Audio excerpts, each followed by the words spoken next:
Mutton curry మంచి గ్రేవీతో రుచిగా రావాలంటే ఒక్కసారి ఇలా వండి చూడండి. మళ్ళీ మళ్ళీ ఇలానే చేసుకోవాలనిపిస్తుంది. ఈ కర్రీ చపాతీ, రైస్, బిర్యానీ ఎందులోకైనా చాలా బాగుంటుందండి.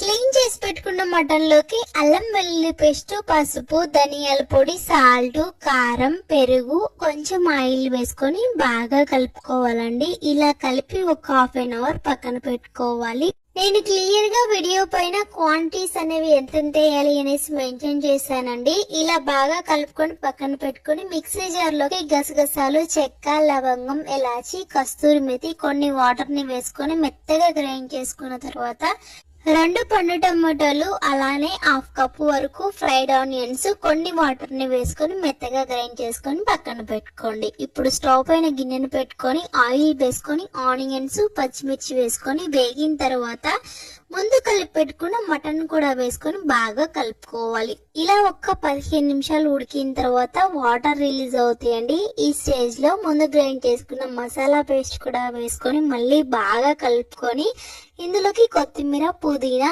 మటన్ కి సరిపడా వాటర్ వేసుకొని ఉడికించుకోవాలి. ఇప్పుడు మంటను మీడియం ఫ్లేమ్ లో పెట్టుకొని ఉడికించుకొని లాస్ట్ లో కొంచెం కొత్తిమీర వేసుకోవాలండి. చాలా చాలా బాగుంటుంది.